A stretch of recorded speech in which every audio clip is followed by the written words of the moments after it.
Good morning mga kalaag at namangha tayo sa umagang ito kasi may dumaang jet dito sa ating Himpapawid.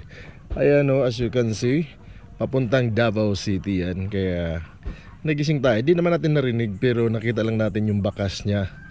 So dito tayo, ito yung morning natin, ito yung view natin sa umaga. Kaya napakasarap po, ang tahimik, walang ingay, walang kapitbahay na nagbunga nga. Okay, kung ano man.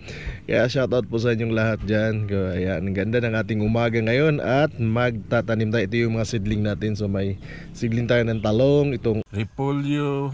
Of course, dito yung ating cucumber at itong ating radish at saka pichay. And of course, itong ating red bell pepper and yung siling labuyo.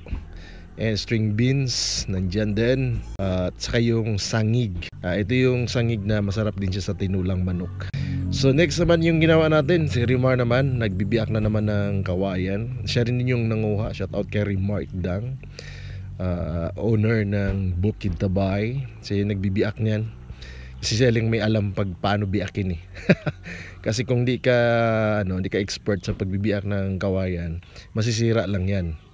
So kaya si Rimar yung expert diyan, kaya siya yung nagbiak niyan. So di ba, ang bilis lang see? Ganun lang kabilis at kasi sa mga expert to lang talaga na mga gawain niyan. So ayan, tapos na tayo. So ito na yung lalagyan natin ng lupa para sa ating seedling.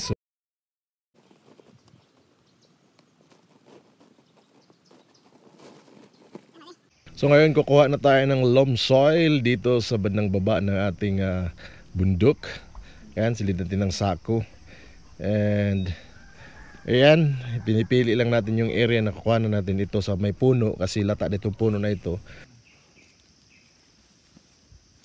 So ngayon guys, maghako tayo ng lupa. Yung loam soil galing dun sa puno, dadalhin natin dun sa itaas para sa seedling. Magsisidling tayo ng different kinds of vegetables like cabbage, pichay, red bell pepper, green bell pepper, and a lot more.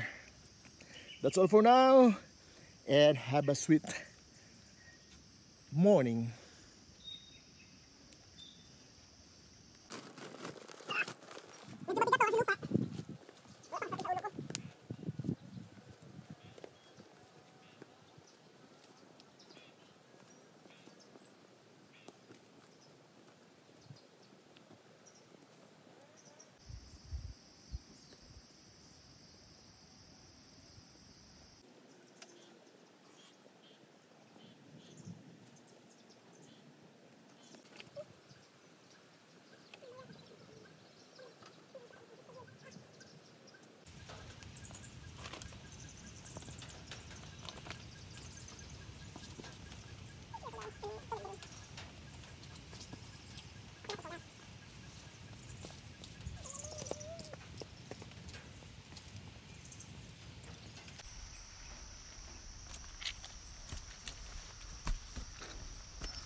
Dito ni dapat dito ko.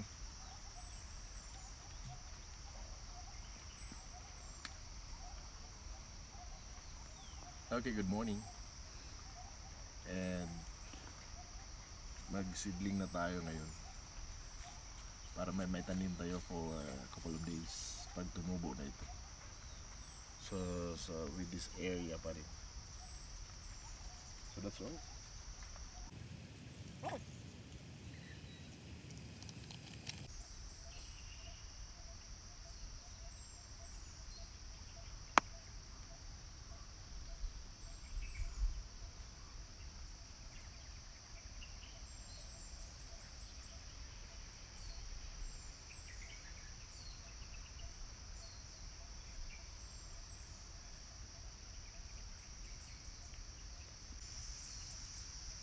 kuan rin ba gitam na sa pagkanan.